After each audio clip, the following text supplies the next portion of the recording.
"You're fired, Sadie." Gerald Pruitt said it the way a man says it when he has been planning to say it for a long time and is finally enjoying the sound of it.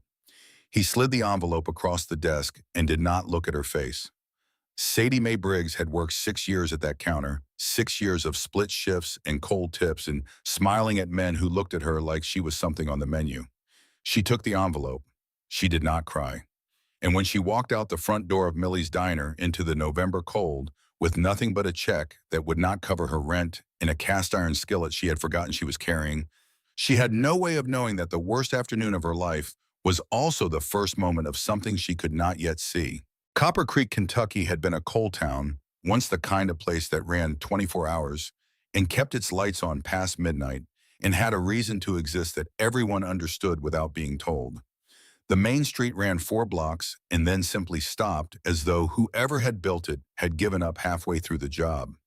Half the storefronts had plywood where the windows used to be. The pharmacy had closed 2 winters ago. The hardware store the winter before that.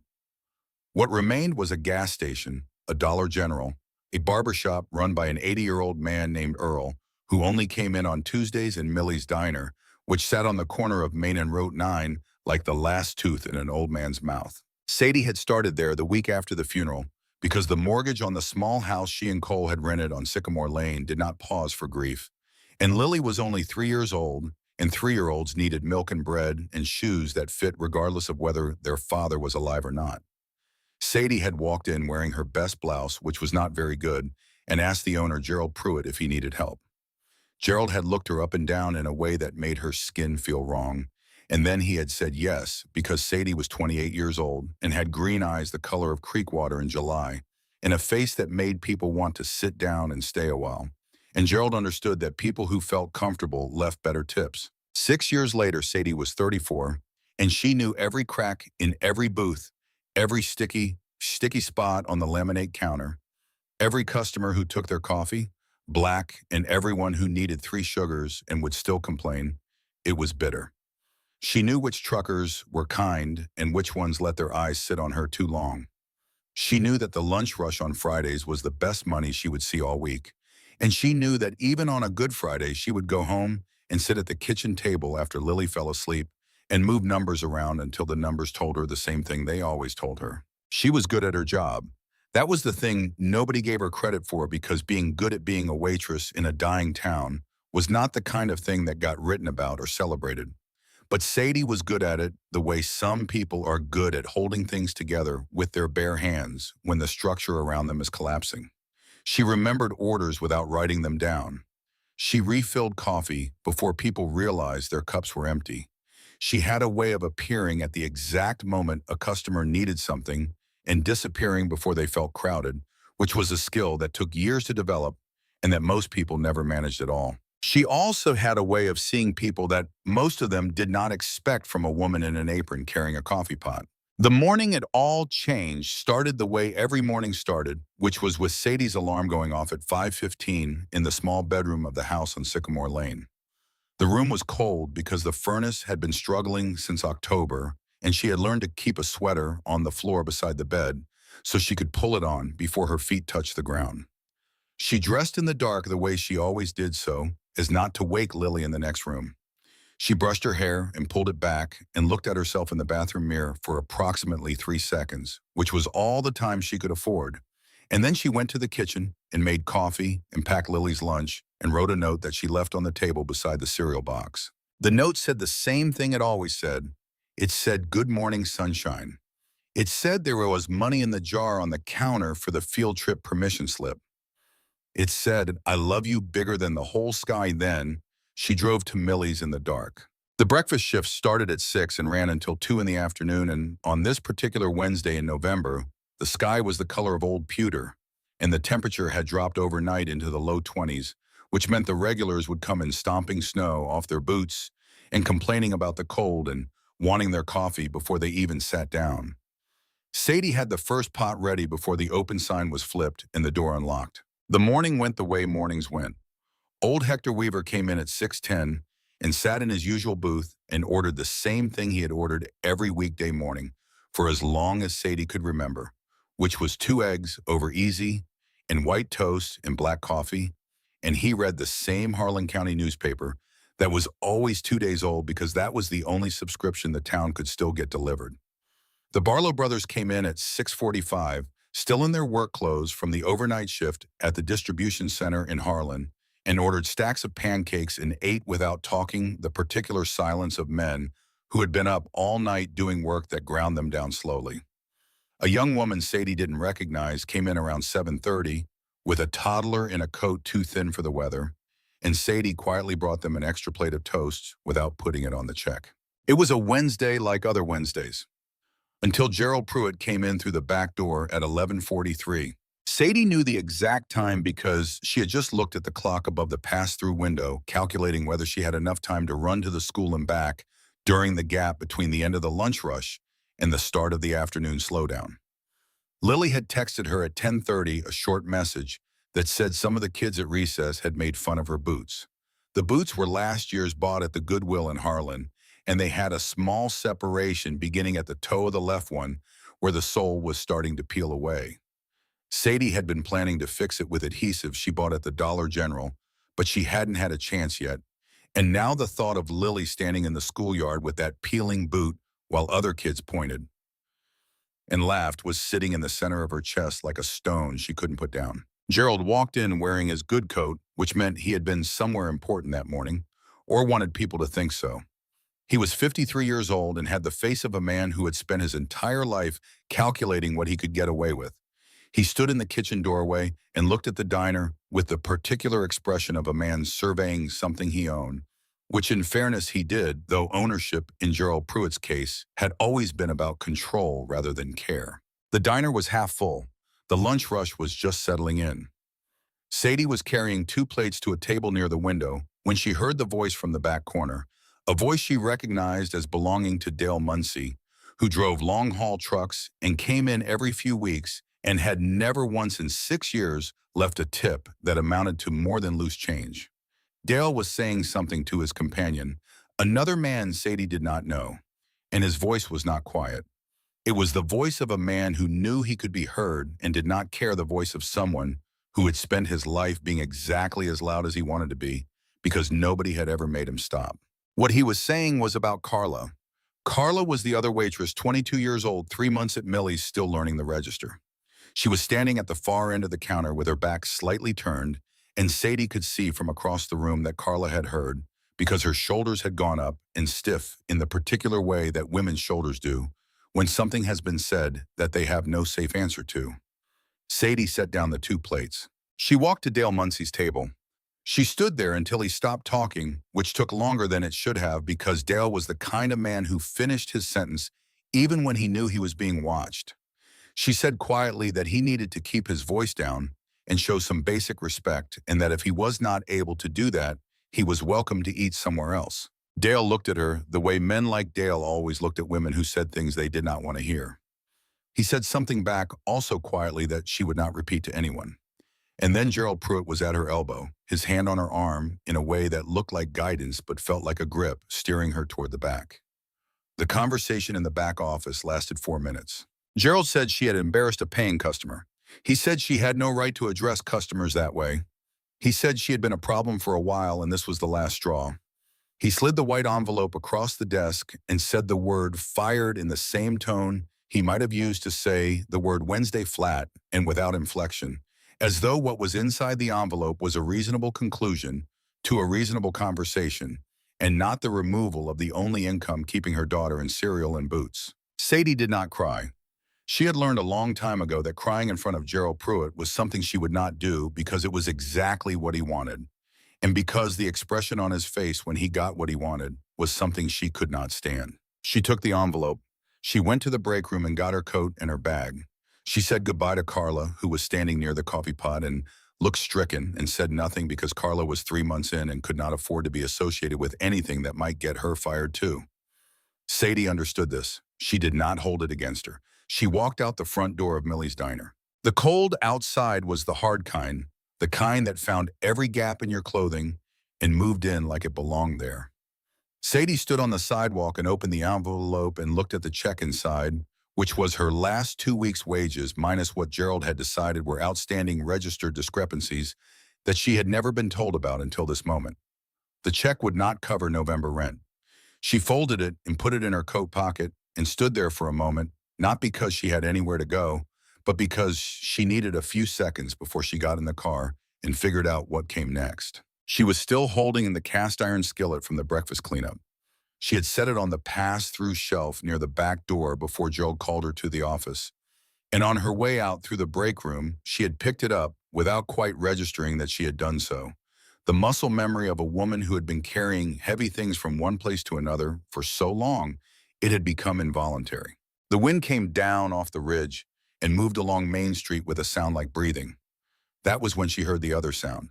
It came from the alley that ran along the south side of the diner, the narrow passage between the building and the old feed store that had been vacant for 9 years. The sound was not loud. It was the specific sound of impact, the kind that a human body makes when it meets something harder than itself. A sound she had heard once before on the night Cole came home from the job site with a bruised jaw and a split brow and told her it was nothing. She was moving before the decision formed. She came around the corner of the alley, and what she saw organized itself into clarity in the space of a single breath. 4 men, one of them on the ground. The one on the ground was young, maybe late 20s, and he was wearing a leather jacket with a patch on the back that she did not have time to fully read, though she registered the shape of a wolf's head and the words Iron Wolves MC in an arc beneath it. His dark hair was matted on one side. His right arm was pressed against his ribs. The 4 men standing over him were not large individually, but they had the particular configuration of people who had planned this, who had arranged themselves with the specific geometry of people who knew what they were doing. The nearest one turned when he heard her footsteps. Sadie held the skillet out to her side where it was visible, and she said in a voice she had not used since the night Cole stopped coming home that whoever owned a phone needed to call 911 right now, and that she had already told the cook to do the same, which was a lie but a confident one, and she said it while looking directly at the nearest man with a steadiness that she felt in her bones, even though her heart was moving fast enough that she could feel it in her throat. There was a moment, the kind of moment that stretches out and contains several possible futures. Then the nearest man said something to the others, and they moved not fast but with intention, back down the alley toward the far end, and then they were gone, and the sound of their footsteps faded, and Sadie was standing in the alley with a cast iron skillet in her hand and a man bleeding on the ground in front of her. She knelt down. He was conscious barely. His eyes were dark brown and slightly unfocused, and when he looked at her, there was the specific confusion of someone who had been expecting something other than what was in front of them. His right arm had a cut running from below the elbow toward the wrist that was not superficial. It was the kind of cut that needed pressure and needed it now. She unwound the long wool scarf from her neck, Cole's mother's scarf that she wore every winter without thinking about it much, and pressed it against the cut, and the young man made a sound low in his chest, and she said, "Steady, stay still," in the same voice she used with Lily after nightmares. She called 911 with her other hand. She stayed with him. She stayed with him while the operator asked her questions. She stayed with him while he tried to tell her his name and only got the first syllable out before his head went back against the ground. She stayed with him while the cold worked through her coat and into her shoulders, and the smell of copper and exhaust filled the narrow space between the buildings. She stayed with him because leaving had never been the thing she was good at. His name, she found out later, was Danny Cobb. The ambulance came in 7 minutes. The paramedics were efficient and took the young man away on a stretcher, and Sadie stood in the alley holding her scarf, which was ruined, and looked at the empty space where he had been. Then she went and got in her car and sat in the parking lot of Millie's Diner and called the school and asked them to tell Lily she would be there for pickup at the regular time and that everything was fine. The numbers on the kitchen table told her the same thing they always told her. She folded the paper and put it in the drawer and did not look at it again that night. That was when a shadow moved across the window of her car. Sadie looked up. A man was standing at the edge of the parking lot, not close to her car, not approaching. He was very large, the kind of large that registered before anything else did, and he was wearing a leather jacket with the same patch she had seen on the young man in the alley, the wolf's head. Iron Wolves MC. He was somewhere in his early 50s with gray at his temples and a jaw that looked like it had been broken once, and set slightly wrong and a scar that ran from below his left ear to the edge of his chin. His eyes were dark and level, and they were looking at her car with an expression she could not immediately read. He was not threatening. That was the thing she noticed first, or perhaps what she noticed was the absence of threat, which in Copper Creek was sometimes the most notable thing about a person. He stood with his hands at his sides, and he watched her car, and then as if he had reached some internal conclusion, he turned and walked back toward the row of motorcycles parked along the far end of the lot. There were 6 motorcycles. There were men near each of them, all in the same cut, all watching. Sadie started her car and drove to the school. Lily was waiting on the front steps. She was 7 years old with Cole's dark hair and Sadie's green eyes and a gap between her front teeth that the dentist said would close on its own given time. She was wearing the boots with the peeling sole and a coat that was big enough to last another winter if Sadie was careful. And she was holding a piece of paper in both hands that she had been working on during art class, a drawing in crayon of a woman with red hair carrying a very large plate. "That's you," Lily said, handing it over. "I made you look strong." Sadie took the drawing and held it for a moment, and then carefully folded it and put it in her coat pocket alongside the check. She said, "I am strong, sunshine." She buckled Lily into the back seat and drove them to the Dollar General, where she bought adhesive for the boot sole and a box of pasta and a jar of tomato sauce and a half-gallon of milk. And she paid with the last of the cash in her wallet and stood at the register while the total came up and did not let her face change because Lily was standing beside her holding a $3 box of animal crackers and looking up at her with Cole's dark eyes. And the thing Sadie had decided a long time ago was that whatever the math looked like, her daughter would not see it on her face. She fixed the boot sole on the kitchen table that evening while the pasta cooked. She let Lily eat the animal crackers while they waited for the water to boil. She read 2 chapters of a library book after dinner and sat beside Lily's bed until the girl was asleep, which took longer than usual because Lily had questions about whether being strong meant the same thing as not being scared. And Sadie had said that being strong was mostly just being scared and doing the thing anyway. And Lily had thought about this for a while and then said okay and closed her eyes. Sadie was lying in the dark, not sleeping, when her phone lit up with a number she did not recognize. A male voice, low and deliberate. He said his name was Rex Donovan. He said his people had been told what happened in the alley, how it happened, the length of time she had stayed. He said the young man's name was Danny Cobb and that he was out of surgery and the prognosis was good. Sadie said she was glad to hear it. The voice said that he understood she had lost her job that day. Sadie said nothing. The voice said that he was not calling to offer her anything. He was calling because a debt had been acknowledged and he wanted her to know that the acknowledgement was real and that it came from Iron Wolves MC in its entirety. He said he wanted to give her the address of a property the chapter maintained on the north end of Copper Creek, a few cabins used by members passing through, and that cabin 4 was empty and clean and had heat that worked, and that if she needed it, it was available, no conditions, for as long as she needed it. There was a silence. Sadie said she was not the kind of person who accepted handouts. Rex Donovan said he was not the kind of man who offered them. There was another silence longer than the first. He said the address was Ridgeline Road, North End, past the old water tower. You cannot miss the turnoff. He said the key was under the 3rd stone to the left of the cabin door. He said the choice was entirely hers and that no one would follow up or ask questions. Then he said goodnight and ended the call. Sadie lay in the dark for a long time looking at the ceiling. She thought about Phil Garrett's voicemail and the check in her coat pocket and the number in the drawer that would not resolve itself into anything workable. She thought about Lily sleeping in the next room with the fixed boot beside the bed and the crayon drawing of the strong woman folded in her coat pocket. She thought about a man with a scar along his jaw standing at the edge of a parking lot with his hands at his sides, not threatening, and she thought that she had spent 6 years reading people across a diner counter, and she trusted what she had read. At midnight, she got up and began to pack. She moved quietly, filling a duffel bag with practical things. She did not take anything that was not necessary. She lifted Lily from her bed without waking her, the girl's head heavy on her shoulder and her breath warm against Sadie's neck. She carried her to the car and buckled her in, still sleeping, and then she went back inside and got the duffel and the last of the food from the refrigerator, and she looked at the small house on Sycamore Lane for a moment in the dark. 6 years. Cole's coat still hung on the hook by the door. She took it with her. She drove north on Route 9 through the empty streets of Copper Creek, Past the closed storefronts, in the gas station with its buzzing light, and the old water tower at the edge of town, where the road narrowed and the ridge rose up dark on both sides. The turnoff was exactly where Rex Donovan had said it would be.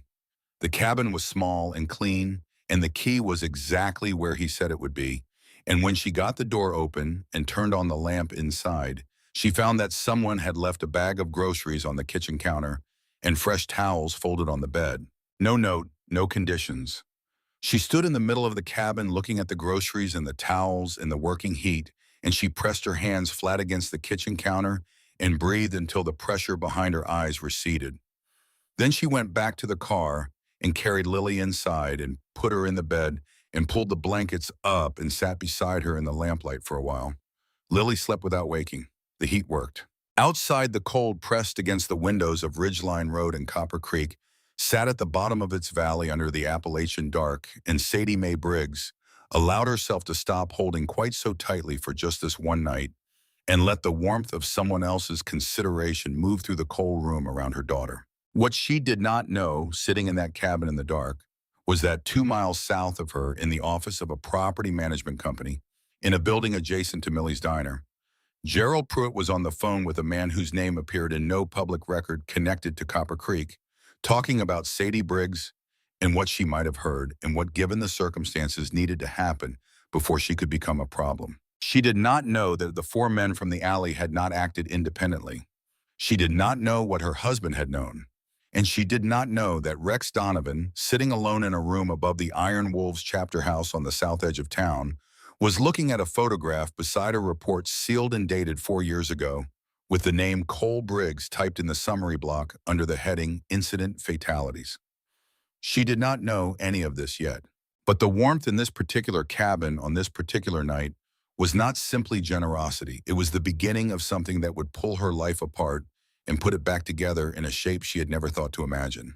The morning came gray and cold through the cabin windows, and Sadie was already awake before the light arrived, sitting at the small kitchen table with a cup of coffee, her hands wrapped around the mug and her eyes on the ridgeline visible through the glass. The trees up there were bare and dark against the pale sky. She had slept maybe 3 hours. She had been staring at the maintenance log photo on her phone for 40 minutes, when the specific wrongness of it finally assembled itself into words she could not unhear. Roy Cundiff, retired school teacher, dead 18 months, signing off on underground safety inspections in a mine he had never entered. She set the phone down on the table and sat very still. The settlement she had signed 4 years ago had a clause she had not understood at the time. She understood it now. It said she agreed that the cause of the incident had been fully investigated and that no further liability existed. She had signed away Cole's story before she knew there was a story to protect. Her hands were completely steady. That was the thing about rage of a certain depth. It did not shake you. It made you very, very still. She heard Lily moving in the back room, small feet on the floor, a pause, then the particular sound of a child realizing she was somewhere unfamiliar and deciding how to feel about that. Sadie called out, "Good morning, sunshine. We are somewhere new. It is okay." Lily appeared in the doorway in her pajamas, hair wild, holding the stuffed rabbit she had slept with since she was 2 years old. She looked around the cabin with the systematic attention of a 7-year-old conducting a serious assessment.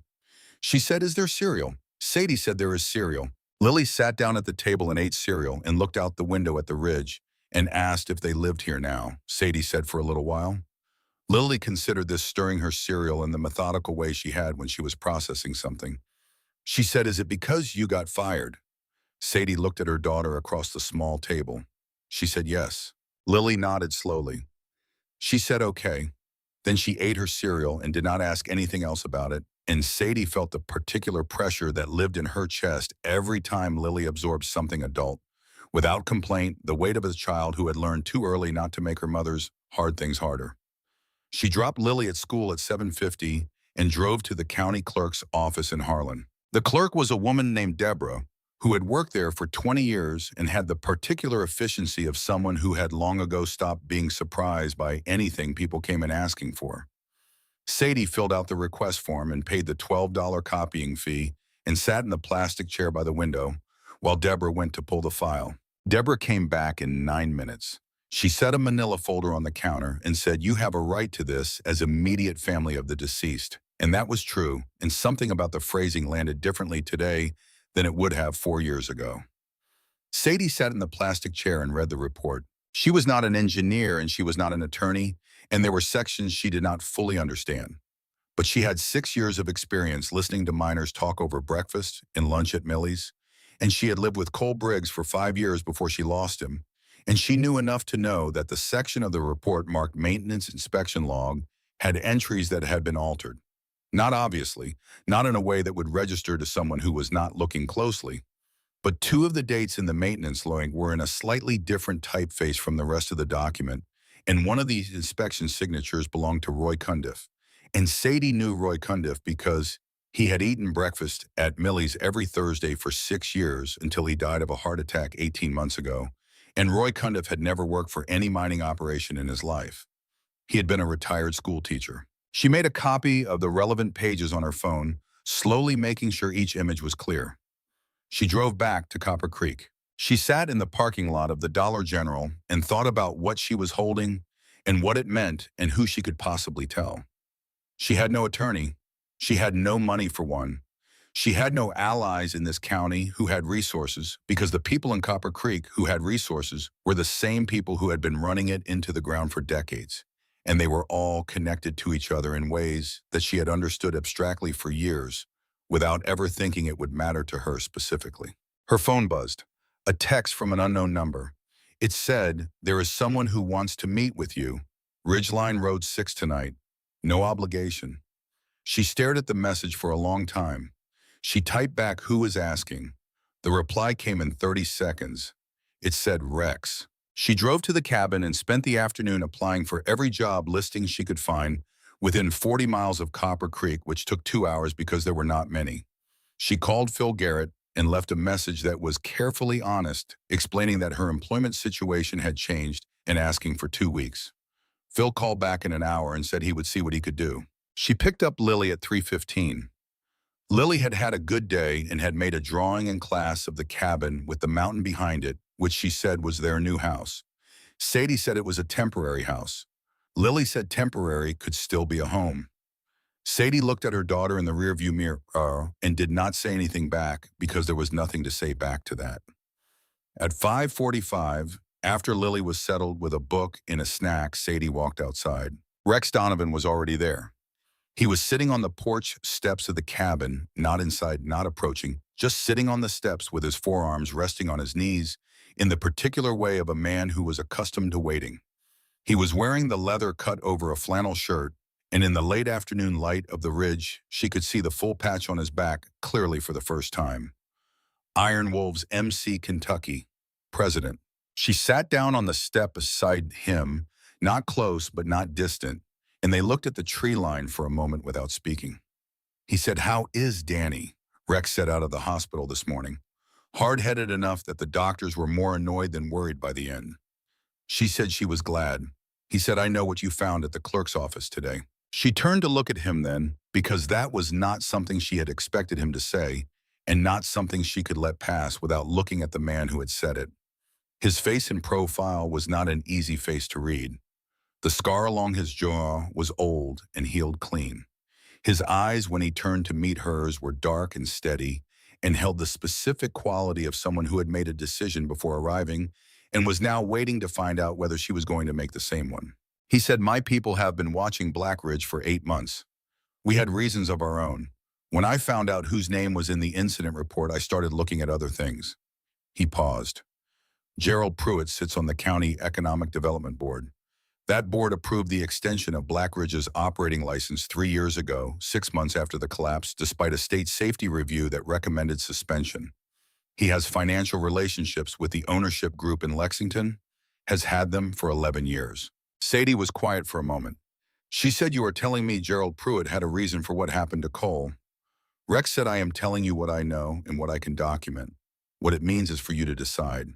The cold was coming down off the ridge the way it did in the late afternoon in November. Sadie pulled her coat tighter and looked at the trees and felt something that was not grief exactly, and not rage exactly, but some combination of the two that had been sitting inert in her chest for 4 years, because she had not had the information to activate it. She said, "What do you want from me?" Rex turned and looked at her directly. He said nothing. "I am telling you this because you have a right to know it. What you do with it is your business." She said, "People who tell you something and then say it is your business usually have a next sentence." Something moved across his face that might have been almost a smile in another context. He said, "There is a man named Walt Riggs. He is 71 years old and lives on Creekside Road. He was the section foreman on Tunnel 7 the morning of the collapse. He was not inside when it happened because he had been called to the surface on a pretext 20 minutes before the shift ended. He has known for 4 years what was done to those men in Tunnel 7. He has been too afraid to say it."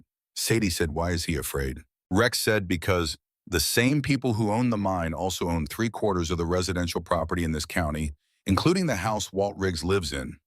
And because his daughter lives in Harlan and has 2 children and works for the county government, which is appointed, not elected." Sadie understood. She had lived in Copper Creek long enough to understand how these things work, the interlocking arrangements that kept certain people silent, the careful architecture of dependency that made it difficult to move in any direction without touching something that belonged to someone who had power over something you needed. She said, "Is Walt willing to talk?" Rex said, "He is willing to talk to you. He knew Cole. He asked about you specifically." She sat with that for a moment. She said, "Why me?" Rex was quiet for what felt like a long time. He looked at the ridge and then back at his hands. When he spoke, his voice was lower than it had been. He said, "Because Walt Riggs is an old man who is running out of time and running out of excuses, and I think he needs to say what he knows to someone who has a reason to hear it. He can say it to an attorney eventually, but first he needs to say it to a person." Sadie looked at the man sitting beside her on the porch steps, and she thought about what it meant to trust someone on limited information and whether the limited information she had was enough. She thought about the maintenance log with the wrong typeface. She thought about Roy Cundiff's name on a document, Roy Cundiff, who had never worked a mine in his life, dead of a heart attack 18 months ago, and no longer able to dispute it. She said, "I will talk to Walt Riggs." She picked up her phone and called Walt that evening and told him she was ready whenever he was, and she heard in his voice the specific quality of a man who had been waiting for someone to make that call for a very long time. The meeting with Walt Riggs happened 2 days later on a Friday afternoon at a diner in Harlan that was not Millie's and where neither of them was known. Walt was a small man, compact and precise in his movements, and he had the eyes of someone who had spent decades watching for small changes in large dark spaces. He shook her hand and sat down and ordered coffee and looked at her across the table and said he was sorry for her loss, and the way he said it was different from the way people had said it at the funeral, because those people had said it to fill the silence, and Walt said it because he meant a specific thing by it. He talked for 2 hours. He did not cry. He was the kind of man who had moved past crying about it into the dry territory beyond where a person knows what they know and lives with it like a stone in the center of themselves. He told her about the inspection records and the reports that had been rewritten, and the phone call he had received the morning of the collapse 40 minutes before the shift ended, telling him there was a problem at the surface entrance that needed his attention immediately. He told her that when he had come back down, there was nothing at the surface entrance that had required his attention. He told her that Pete Holden, who had survived, had left Kentucky 6 months after the collapse and moved to Ohio and had not been back. He told her that Gary Sloan's widow had received a larger settlement than Sadie and had signed a more comprehensive document. He told her that he had a folder at his house on Creekside Road that contained copies of the original inspection records, the ones that had been on file before they were altered because Walt Riggs had been a foreman for 31 years, and he had kept copies of everything as a professional habit that had nothing to do with anticipating what was coming and everything to do with the kind of man he was. Sadie drove back to Copper Creek with her hands steady on the wheel and the recording on her phone running to 1 hour and 53 minutes. On Saturday morning, Sadie's phone showed a voicemail from a number registered to the Department of Child and Family Services in Harlan County. The message was professional and carefully worded and said that the department had received a report expressing concern about the living situation of a minor child in her care and that a home assessment had been scheduled. She stood in the cabin kitchen and listened to the message twice. She understood immediately what it was. She had grown up in a county where this kind of thing was a tool where the machinery of family services could be pointed at a person the way you might point any other instrument. She understood that someone had made a call. She understood that the call had been made because of what she now knew, and that whoever had made it had done so because they had found out she had been to the county clerk's office and that she had met with Walt Riggs. The home assessment was scheduled for the following Thursday.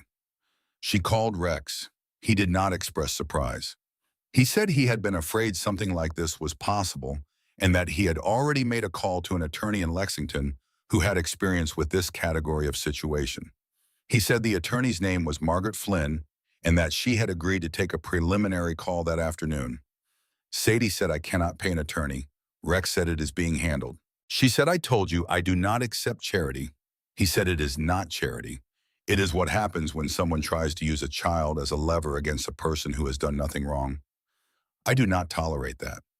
His voice was even and unhurried, but there was something beneath it that she felt through the phone, a quality of absolute intention that she recognized from the few times in her life she had been in the presence of someone who was genuinely not afraid. The call with Margaret Flynn was 40 minutes long and covered the incident report, the recording with Walt, the maintenance log discrepancies, and the timeline of events from Gerald Pruitt's firing of Sadie to the child services call. Margaret asked precise questions and wrote down the answers, and at the end said that the child services situation was manageable, given that Sadie had stable shelter and that Lily was enrolled in school and healthy, and that the complaint appeared to have been filed by a party with a clear conflict of interest, which was documentable. She said she would file a formal response before the assessment and would be present for it. Sadie thanked her and ended the call and sat at the kitchen table with her hands flat on the wood. She thought about Thursday. She thought about the word assessment and what it would mean for Lily to come home from school and find a stranger in the cabin asking questions. And she thought about the look that would be on Lily's face, the careful, composed look that her daughter put on when she was absorbing something adult, and the rage she had been carrying since the maintenance log document became something colder and more specific. On Sunday afternoon, Danny Cobb came to the cabin. He drove a truck instead of a motorcycle because his arm was still in a partial cast and he could not ride, and he came with a casserole dish wrapped in foil that he set on the counter and said his aunt had made it and that he was just the delivery vehicle and not to make anything out of it. He sat at the kitchen table and drank coffee and talked to Lily about her rabbit for 20 minutes before he said anything to Sadie that was not casual. He said, "I know Rex told you some of it. He did not tell you all of it." Sadie looked at him. Danny said Rex has been in Copper Creek for 3 years. He came because the chapter has members who grew up here and because there was a specific situation he wanted to look into. He has told me some of it because I have been with the chapter the longest after him. He paused and looked at his coffee. He said Rex had a daughter. Her name was Wren. She had some problems a few years back, the kind of problems that towns like this produce in particular quantities when the work disappears and the people stay. She ended up in a bad situation and then she disappeared. That was 3 years ago. Sadie said nothing. Danny said the last confirmed location anyone had for Wren was Copper Creek, specifically the area around Black Ridge and some of the people connected to that operation, which had a side business beyond mining that the operators thought was not visible, and that Rex has spent 3 years making sure he knew completely. He looked at Sadie directly. He said your husband Cole was in a recovery group at a church on Birch Street. He attended for 8 months before he died. Wren attended the same group for about 6 weeks before she disappeared. Sadie felt something shift in her chest, not quite understanding yet, but on the edge of it, the specific feeling of pieces that have been in separate piles for a long time beginning to move toward each other. She said Cole was in recovery. Danny said yes. He was dealing with the painkillers that a lot of the miners dealt with. He had been clean for 4 months when he died. He did not tell you because he was planning to tell you when he was further along, and then he ran out of time. Sadie sat with that. She had not known. She had been his wife for 5 years and she had not known, and the grief of that was its own separate thing that she would need to find room for at some point, the grief of the version of Cole who had been fighting something alone and winning and had not yet told her he was winning. She said, "Did Cole know Wren?" Danny said yes. The group leader confirmed it when Rex spoke to her last year. Cole and Wren had talked. Cole had been helping her the way people in those groups do, the way a person who is a little further along help someone who is earlier in the process. Among the papers Margaret had pulled from Cole's personal effects file was a carbon copy of a handwritten letter dated 3 weeks before the collapse, addressed to a residential program intake coordinator in Knoxville, Tennessee. The letter used only a first name for the person it was written on behalf of. But the handwriting was Cole's, and the careful, specific kindness of it was Cole's. And Sadie had read it twice in the parking lot of the distribution center, and then sat there for a long time looking at the hills, not yet understanding the full weight of what she was holding, but knowing it was heavy and that it mattered. Sadie looked at the window. She said so Wren knew things about the operation, about what they were doing alongside the mining. Danny said, "We believe so. We believe that is why she disappeared when she did." The word disappeared settled in the room between them. Sadie thought about Rex sitting on the porch steps looking at the tree line with the expression she had not been able to fully read. She understood it better now. It was the face of a man who had been carrying something for 3 years that he could not put down and could not resolve, a man who had been looking for his daughter in the specific way that people look for things when they are not sure whether they are still looking for a living person or something else, and who had kept going anyway because the alternative was impossible. She said, "Does he know where she is?" Danny said, "Not yet." He finished his coffee and stood up and looked at Lily, who had fallen asleep on the small couch with the rabbit tucked under her chin. He said, "Rex does not talk about Wren to people because he cannot afford to in this situation. But I thought you should know, because you are in this now, whether you chose it or not, and you deserve to know what the whole shape of it is." He picked up his coat. He said, "There is one more thing. One of our younger members, a man named Joey Slater, had been providing information to Pruitt's people about your movements and about what we know. Rex found out 2 days ago. Rex had found out about Joey on a Wednesday morning, and by Wednesday noon, Joey Slater had packed what he could carry into a single bag, while 23 men stood in a silent half circle in the chapter house and watched him do it. Rex had said only one sentence. He had said, "You sold a woman and her child to people who wanted to use them as leverage, and you will carry that for the rest of your life without us to help you carry it." Then he had walked away and not looked back, because looking back was for situations that deserved a second thought. Danny said, "Joey is no longer a member of this chapter." Sadie sat with the quiet of the cabin and her sleeping daughter and the casserole on the counter in the shape of everything Danny had told her, arranged in her mind like a map of a territory she had been living in without knowing its real features. She thought about Cole in a church on Birch Street on Tuesday evenings, clean and fighting and planning to tell her. She thought about a young woman named Wren who had disappeared from Copper Creek 3 years ago after knowing too much about the wrong people. She thought about Rex Donovan sitting alone in a room somewhere looking for his daughter and information that kept not quite resolving into a location. She opened her phone and called Walt Riggs and told him to gather everything he had left, every piece of paper, every memory, because they were going to need it all, and they were going to need it soon. On Wednesday night, one day before the Child Services assessment, Sadie's phone rang at 9:40. Rex's voice. No preamble. He said, "Walt Riggs's truck is on fire on Creekside Road. Walt is not hurt. He is with our people. But the folder is gone." Sadie felt the cold of it move through her. She said, "The original inspection records." Rex said, "Yes." A silence. She said, "I have the photos on my phone, the ones I took at the clerk's office. They are not the originals, but they are something." Rex said nothing for a moment. Then he said, "There is something else. Something I should have told you before tonight."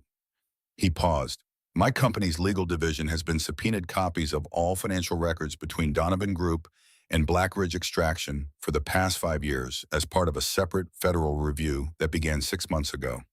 Donovan Group holds a minority position in the ownership structure of Black Ridge." Sadie said, "Your company owns part of the mine." He said, "A minority position. Enough that I have access to internal records that Walt's folder confirmed but did not fully document." She said, "And you have those records?" He said, "I have had them for 6 months. I have been waiting for Walt to come forward, so there was a human account to accompany the documentation, because financial records alone do not tell the story of what happened in Tunnel 7. They tell the what. Walt tells the why. And he paused, "You are the reason any of this matters beyond a financial penalty and a regulatory fine." Sadie stood in the cabin kitchen in the dark with her phone against her ear, and felt the full weight of what he was saying settle around her. She said, "You are telling me you could have moved on this 6 months ago." He said, "I am telling you that I could have initiated a federal process 6 months ago that would have resulted in fines and possibly some license revocations." He paused. "I am telling you that is not the same thing as justice for Cole Briggs or the other men in Tunnel 7, and that I was not willing to settle for what the federal process alone would deliver." She did not say anything for a long moment. She said, "And now?" He said, "Now, Margaret Flynn is filing in federal court tomorrow morning with everything we have, combined. The photos, the recordings, the financial documentation, the subpoenaed records, before the child services assessment, before Pruitt's people have time to respond to losing Walt's folder." He was quiet for a beat. Then he said, "There is one thing you should know before tomorrow. When Margaret files, my name will appear in the documentation as a cooperating party." The full name, not Rex, the legal name. Sadie said, "What is your legal name?" He said, "Elias Rex Donovan. I am the principal owner of Donovan Group. It is a construction and development company based in Louisville. Annual revenue in the last fiscal year was approximately $430 million. The silence that followed was the longest silence of the entire conversation. Sadie stood in the kitchen of a small cabin on Ridgeline Road in Copper Creek, Kentucky, in the dark holding her phone, and looked at the grocery bag on the counter that had been there when she arrived, and the clean towels folded on the shelf, and the heat that worked. And she thought about a man in a leather cut sitting on porch steps with his hands on his knees, looking at the tree line and saying, "It is not charity. It is what happens when someone tries to use a child as a lever." She said, "How long have you been in that leather jacket?" He said, "Since I was 24. Some things do not change because the number in the bank account changes." She said, "Is Ren still alive?"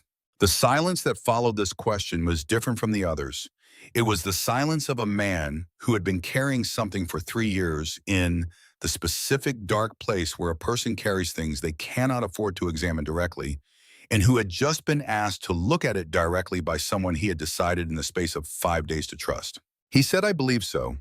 I have a reason to believe so. That came to my attention recently. I am not ready to say more than that until I know more than I know." Sadie said, "When you know more, tell me." He said, "I will." She said good night and ended the call and stood in the kitchen for a long time. Outside, the dark pressed against the windows of Ridgeline Road and Copper Creek, sat in its valley with all of its arrangements and all of its silences and all of its debts coming due. And tomorrow, Margaret Flynn would walk into a federal courthouse in Lexington with a file that contained the full shape of what had been done to Tunnel 7 and the men inside it, and Sadie Mae Briggs, who had held things together with her bare hands for 6 years, was finally holding something that pushed back. The morning of the child services assessment arrived cold and clear, the kind of November morning where the sky is so pale it looks like the color has been pressed out of it by the weight of the cold above.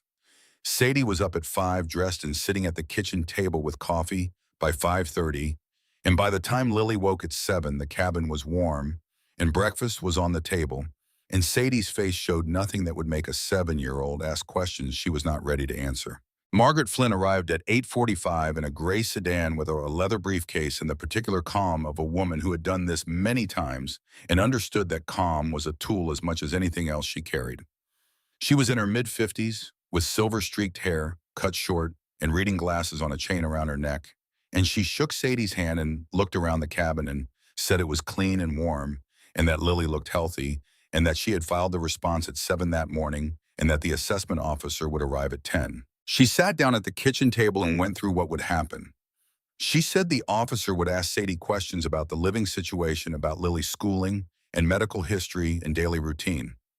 She said Sadie should answer everything directly and not volunteer information beyond what was asked, and that the complaint had been filed by a party whose connection to the situation had been documented in the filing she had submitted that morning, and that the assessment officer would have access to that filing before arriving.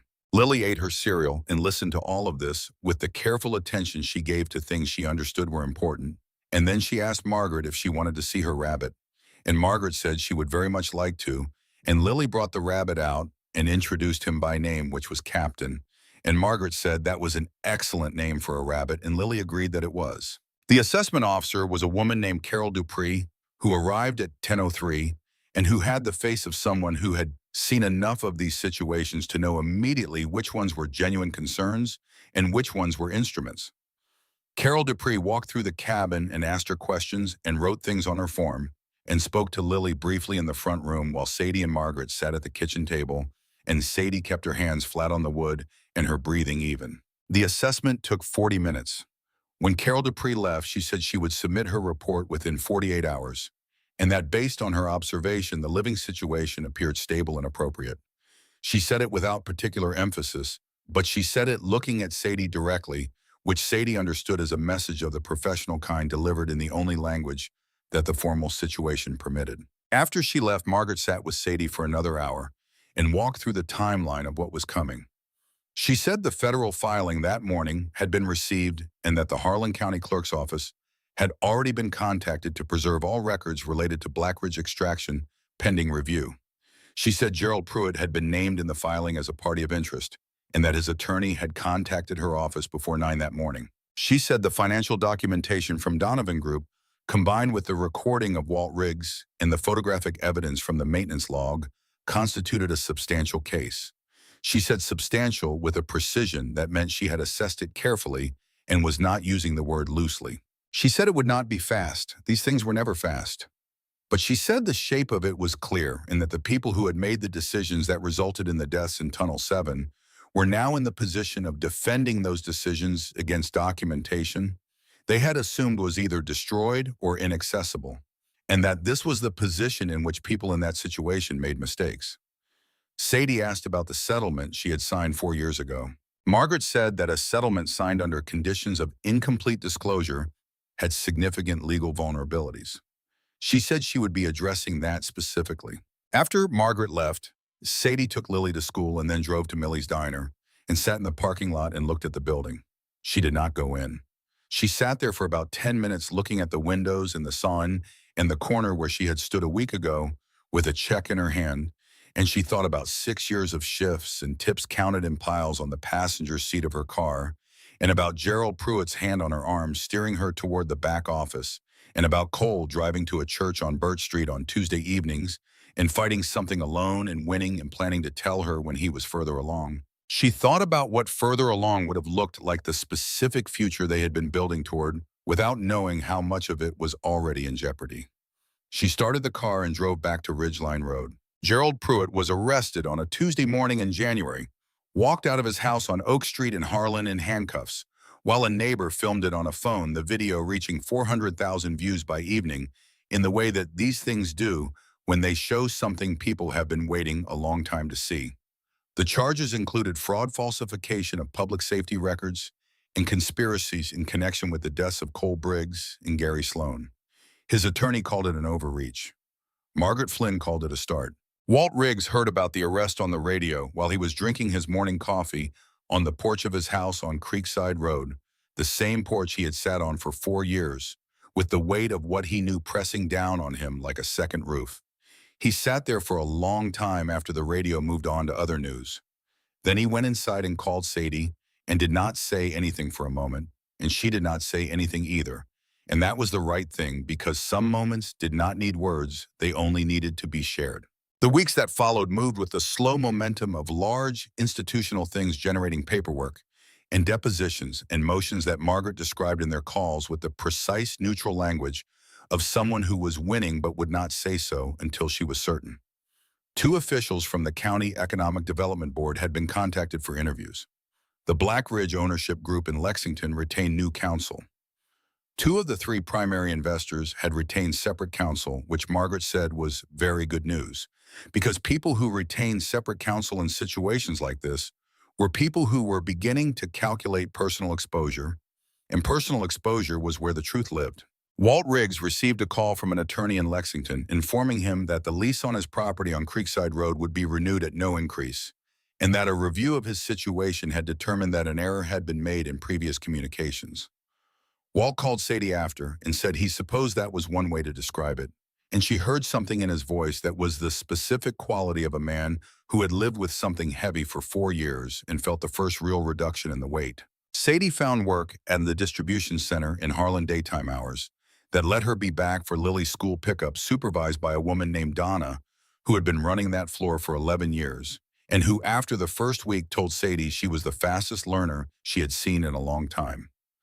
Rex came to the cabin on a Tuesday evening in the third week of November. He came alone on the motorcycle, which meant his arm was well enough to manage the cold, and he sat on the porch steps the way he had the first time, and Sadie brought 2 cups of coffee and sat beside him, and they watched the ridge go dark as the sun dropped behind it. He said, "I found Ren." Sadie went still. He said it without drama in the same even voice he used for most things, but she could hear what was underneath it, the specific quality of a man who had been holding a breath for 3 years and had just let it out. He said she is in a residential recovery program in Knoxville, Tennessee. She has been there for 4 months. She is doing well by the account of the program director who I spoke to this morning. She does not know I know where she is yet. I wanted to give her the choice of whether to see me. Sadie said, "How did you find her?" He said through something in Cole's records that Margaret came across in the discovery process. The letter he had written to the program's intake coordinator in Knoxville on behalf of a young woman he wanted to help find a safe place. The intake coordinator had kept it because she kept everything, and when Margaret's office contacted the program in connection with the Black Ridge investigation, the coordinator remembered the letter and connected the timeline. Sadie thought about Cole sitting down at a table somewhere and writing a letter for a young woman he had known for 6 weeks in a church on Birch Street, a letter designed to give her a safe place to land and then going to work the next Tuesday morning and not coming home. She said he saved her. Rex did not answer immediately. When he did, his voice was different, lower, and more careful. He said, "Yes, I believe he did." They sat with that in the cold for a while. Sadie said, "What will you do?" He said, "I wrote her a letter this morning. The program director will give it to her. The choice after that is entirely hers." He paused. "She may not be ready to see me. She may need more time. I have waited 3 years. I can wait longer. Sadie said she will want to see you. Whatever time she needs, she will want to see you." He said, "How do you know that?" She said, "Because you are her father and you came to find her. People can be very lost and still know the difference between someone who came and someone who didn't." He was quiet for a long time after that. Lily appeared at the cabin door and said she was hungry, and also that Captain had knocked his water bowl over, and the moment shifted back into the practical present, and Rex stood up and said he would leave them to it, and Sadie said she was making pasta if he wanted to stay, and there was a pause that lasted about 3 seconds before he said, "All right." He sat at the kitchen table while Sadie cooked, and Lily told him with considerable detail and apparent authority about the rules of a card game she had invented that involved Captain the Rabbit as a permanent wild card. Rex listened with the full attention of someone who had not had a reason to listen to a child talk in a long time and had forgotten how restorative it was. He asked questions. He got the rules wrong twice on purpose because Lily's expression when she corrected him was worth the mistake. Sadie stood at the stove and watched her daughter correct a man with a scar along his jaw and a wolf's head on his back about the proper function of the rabbit wildcard. And she thought about how the shape of a life could look completely different from the inside than from the outside, and how the things that appeared to be endings were sometimes only the place where one shape ended and another began. On the 15th of December, Margaret called with news that Sadie sat down to receive. The Black Ridge Ownership Group had submitted a proposal for settlement that included full acknowledgement of the maintenance record, falsifications, a compensation figure for the families of Cole Briggs and Gary Sloan that was substantially different from the original settlement amounts, and a commitment to a third-party safety audit of all remaining operations. The compensation figure was 12 times what Sadie had received in the original settlement, and the original settlement's confidentiality clause had been voided. Margaret said, "You can talk about it now. All of it, if you want to." Sadie said, "I want to." She told Lily that evening in the cabin kitchen, with Captain sitting on the table between them.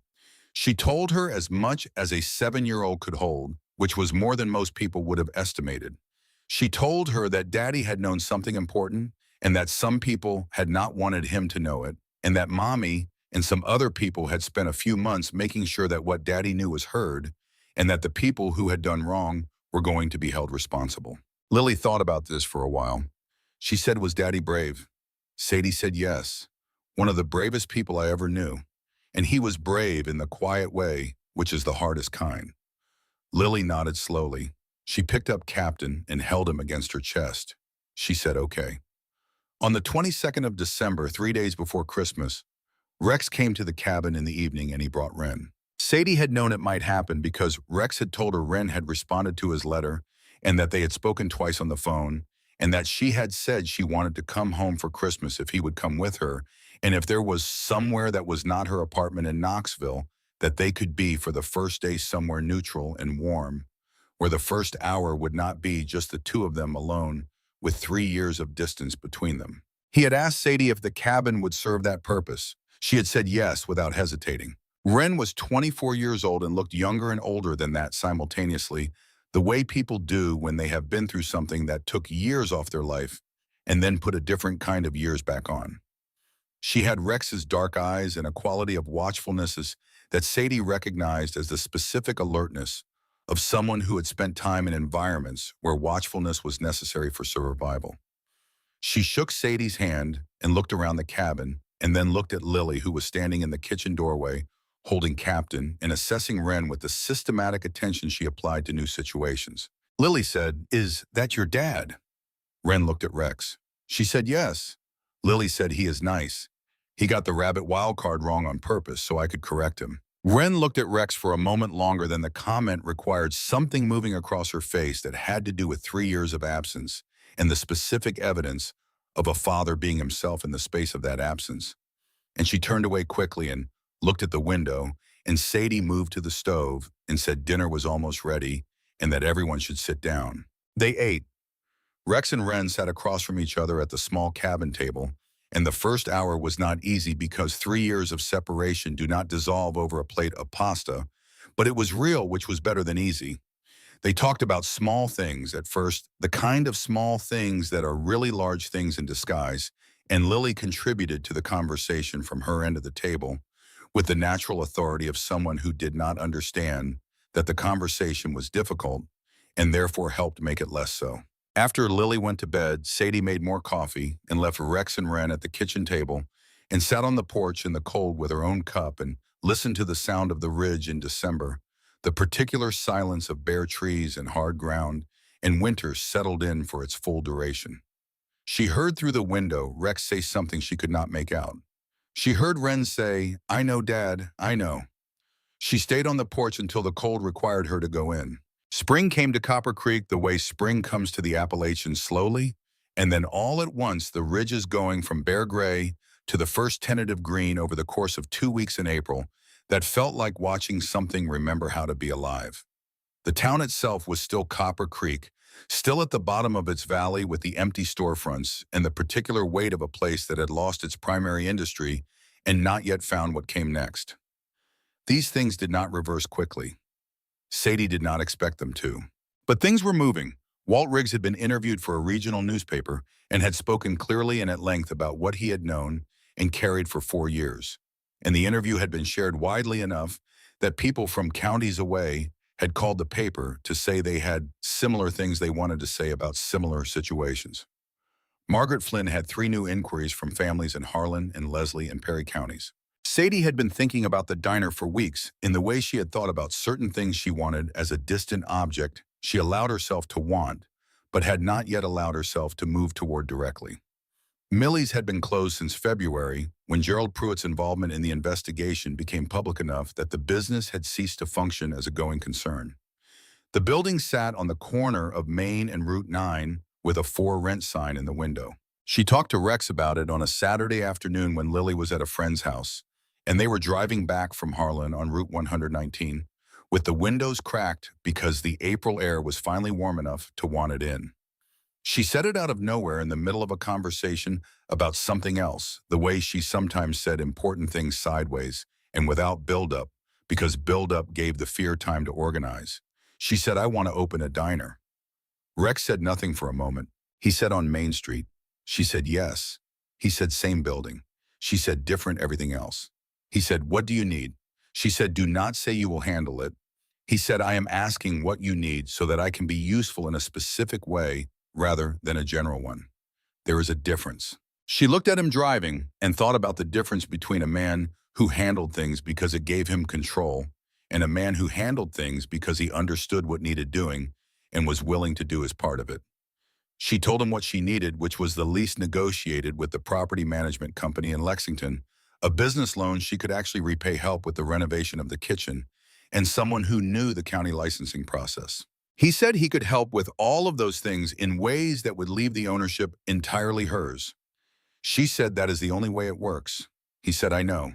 The lease was signed in the third week of April. The renovation took 6 weeks and was done by a crew from Harlan that Rex had worked with before and that charged fair rates and did good work. And on 2 of the 6 weekends, Danny and 3 other Iron Wolves members showed up and worked alongside the crew without being asked, sanding and painting and rebuilding the counter without ceremony, because that was the way they did things. Ren came twice during the renovation. She was living in Knoxville still, but came up on weekends sometimes, and on her second visit, she spent an afternoon with Sadie, deciding on the paint colors and the layout of the new counter. And there was a quality to the afternoon that was easy, in a way that surprised Sadie, the ease of 2 people who had arrived at the same place from very different directions and found that the place was large enough for both of them. Ren said during that afternoon that she had been thinking about what came next for her, whether she wanted to stay in Knoxville or come back to Kentucky or something else entirely. She said she had been thinking about social work, specifically the kind that dealt with families in situations like the ones she had been in. Sadie said that sounded right for her. Ren said Cole told me once that the best thing a person who had been through hard things could do with the experience was turn it into something useful for somebody else. She paused. I have been thinking about that for 4 years. Sadie said that sounds exactly like him. The diner opened on the 14th of June, a Saturday in the early summer light of a morning that came in clear and warm off the ridge, with the quality of a day that has been waiting for the right occasion. Sadie had been there since 5 in the morning, the same time she had always arrived at Millie's, the muscle memory of 1,000 mornings orienting her body to the familiar work in the unfamiliar space. The kitchen was clean and modern, and the coffee was ready before the first car appeared on Main Street, and the sign above the door read Briggs in simple letters because that was the name she had decided on, and she had not deliberated about it. Cole's name was on the wall above the door, small and permanent, because she had put it there that morning before anyone arrived, because that was where it belonged. Lily arrived at 8 with Rex, who had picked her up from a friend's house where she had spent the night, and Lily came through the door in her good dress with Captain tucked under her arm, which was not strictly hygienic for a food establishment, but which Sadie had decided was an opening day exception. Lily looked around the diner with the systematic attention she gave to things that mattered, and then she looked at Sadie behind the counter and said, "It looks like you." Sadie said, "I hope so." By 9, the counter was full. By 10, there was a line outside the door, which in Copper Creek was not a thing that happened, and which caused several people to stop on Main Street and look at it as though they were not sure it was real. Old Hector Weaver came in at 9:15 and sat in the booth nearest the window and ordered 2 eggs over easy and white toast and black coffee, and Sadie brought it to him, and he looked up at her and said it was about time, and she said she agreed with him on that. It was Lily who noticed first. She was standing on a chair behind the counter, technically helping by handing napkins to customers when she pointed at the door and said, "Mom, that lady is crying outside and she does not have a coat." Sadie looked. A woman in her 50s was standing on the sidewalk, looking at the diner sign, with an expression that had nothing to do with the sign itself. Sadie went to the door. The woman said she had worked at Millie's for 2 years, 9 years ago, before Gerald Pruitt had found a reason to let her go. She said she had driven past this morning and seen the new sign and pulled over. Sadie opened the door wider. She said, "We open at 6, but come in now anyway." The woman came in and sat at the counter, and Lily brought her coffee without being asked, using both hands very carefully, and said, "Here you go," which was the most professional thing she had said all morning. At 10:30, the motorcycles arrived. She heard them before she saw them, the sound coming from the north end of Main Street and building into something that filled the street in the building in the Saturday morning air of Copper Creek, with a presence that was impossible to ignore. She came to the window and looked out. 47 motorcycles. They came down Main Street in 2 lines and filled the parking along both sides of the block, and then some, and the riders dismounted in the particular unhurried way of people who have covered distance and arrived somewhere they intended to be, and they stood on the sidewalk outside Briggs in their leather cuts in the June sunshine, and people on Main Street stopped and looked, and some of them took out their phones, and some of them just stood there because there are things that are more interesting than any photograph of them. Rex came through the door first. He looked around the diner and then at Sadie and said, "We are going to need more coffee." She said, "I made extra." Danny came in behind him with his arm fully healed and a grin that managed to be both sheepish and completely unrepentant about the size of the group he had helped bring. The members of Iron Wolves filled the counter and the booths and stood along the wall, and the diner that Sadie had thought would be sufficient for a first day in Copper Creek was suddenly operating at a capacity she had not anticipated. She made more coffee. Ren came in at 11 and sat at the counter and ordered eggs and talked to Danny about Knoxville and talked to Lily about Captain the Rabbit and ate her breakfast with the specific appetite of someone who had earned it. And Sadie watched her from behind the counter and thought about Cole writing a letter in the fall of the year he died and about the distance between that letter and this morning and about everything that had traveled through that distance to arrive at a June Saturday with 47 motorcycles on Main Street and eggs cooking on the grill, and her daughter sitting at the counter showing a wild card rabbit to a woman whose father had found her because of what Cole had done. Carla came in at 3, the young waitress from Millie's who had stood near the coffee pot and said nothing the morning Sadie was fired. She stood in the doorway for a moment and then walked to the counter and said she was sorry quickly and without elaboration but without looking away. Sadie said, "I know.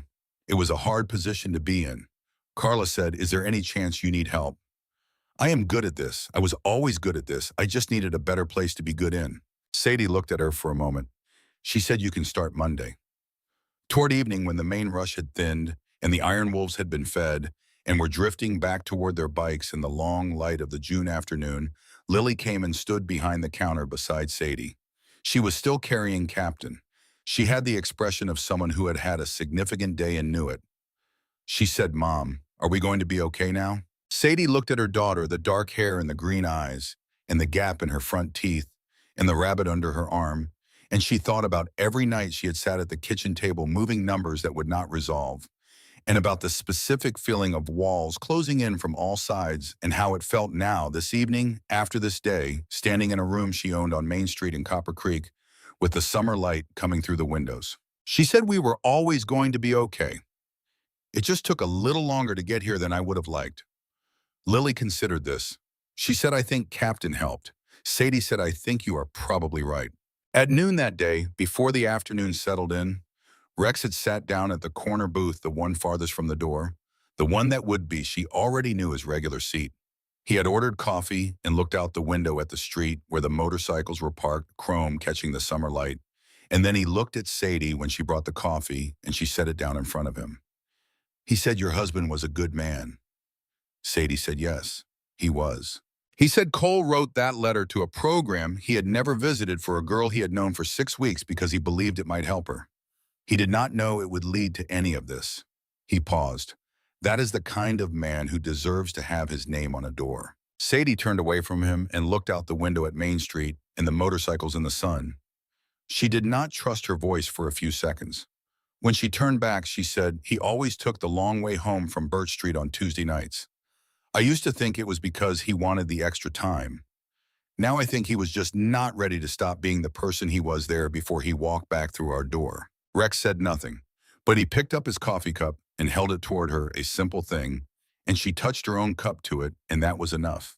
That was more than enough. Outside on Main Street, the motorcycles were starting up one by one as the afternoon moved toward evening, the sound of them filling the valley the way the coal trucks used to fill it. A different sound for a different kind of thing coming through Copper Creek, and the summer light lay long and gold over the old storefronts, and the ridge rising dark on both sides, and Sadie Mae Briggs stood behind the counter of her own diner in the town she had never left, and thought that this was not the life she had planned and not the life she would have chosen if choosing had been on offer, but that it was hers in a way that nothing had been entirely hers before paid for in full by everything it had cost to get here, and that Cole's name was on the wall above the door where it belonged, small and permanent, and true, visible to everyone who walked in, and to no one more clearly than her.